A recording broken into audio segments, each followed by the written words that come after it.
Guys, welcome to my channel. குப்தர் காலத்தில் வேளாண் நிலங்கள் எவ்வாறு அழைக்கப்படுகிறது? ஷேஷத்ரா. புனித யாத்திரிகளின் இளவரசன் என அழைக்கப்படுபவர் யார்? யுவன் சுவாங். சுயங்கி நூல் யாருடைய சமூக பொருளாதார பண்பாட்டு நிலைகளை குறித்து விவரிக்கிறது? எர்ஷர். ஐகோல் கல்வெட்டு யாருடைய வெற்றியை பற்றி கூறப்படுகிறது? இரனா புலிகேசி. ஐகோல் கல்வெட்டு எந்த மொழியில் உள்ளது? சமஸ்கிருதம். முதலாவது பௌத்த மாநாடு நடைபெற்ற இடம்? ராஜகிருகம். இரண்டாவது பௌத்த மாநாடு நடைபெற்ற இடம்? வைஷாலி. எத்தனை லட்சத்திற்கும் மேற்பட்ட மக்கள் தொகை உள்ள பகுதி மாநகராட்சி என வரையறுக்கப்பட்டுள்ளது? 10 லட்சம்.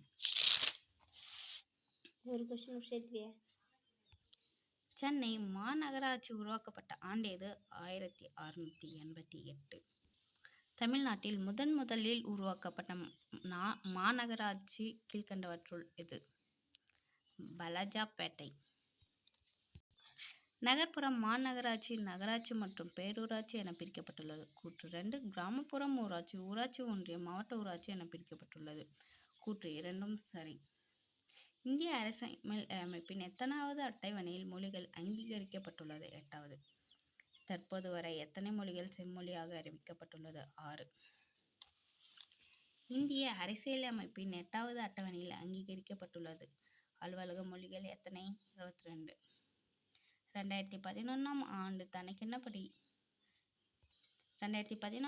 கணக்கெடுப்பின்படி மக்களால் இரண்டாவதாக இந்தியாவில் பேசப்படும் மொழி எது? வங்காளம். கூற்று 1. சமஸ்கிருதம் செம்மொழியாக அறிவிக்கப்பட்ட ஆண்டு 2008. கூற்று 2. தெலுங்கு மற்றும் கன்னடம் செம்மொழியாக அறிவிக்கப்பட்ட ஆண்டு 2005. ரெண்டுமே தப்பு.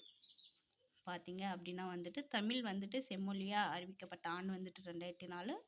தெலுங்கும் கன்னடமும் அறிவிக்கப்பட்ட ஆண்டு பார்த்தீங்க அப்படின்னா 2008. பஞ்சாயத்து ராஜ் சட்டம் கொண்டு வரப்பட்டது எப்போது? 1992 ஏப்ரல் 24. தேசிய ஊராட்சி தினம் எப்போது அனுசரிக்கப்படுகிறது? ஏப்ரல் 24. கூற்று 1. 1 லட்சத்துக்கும் அதிகமான மக்கள் தொகை உள்ள பகுதி நகராட்சி. கூற்று 2. சுமார் 10,000 பேர் வாழக்கூடிய ஊராக இருந்தால் அது பேரூராட்சி. கூற்று இரண்டும் சரி.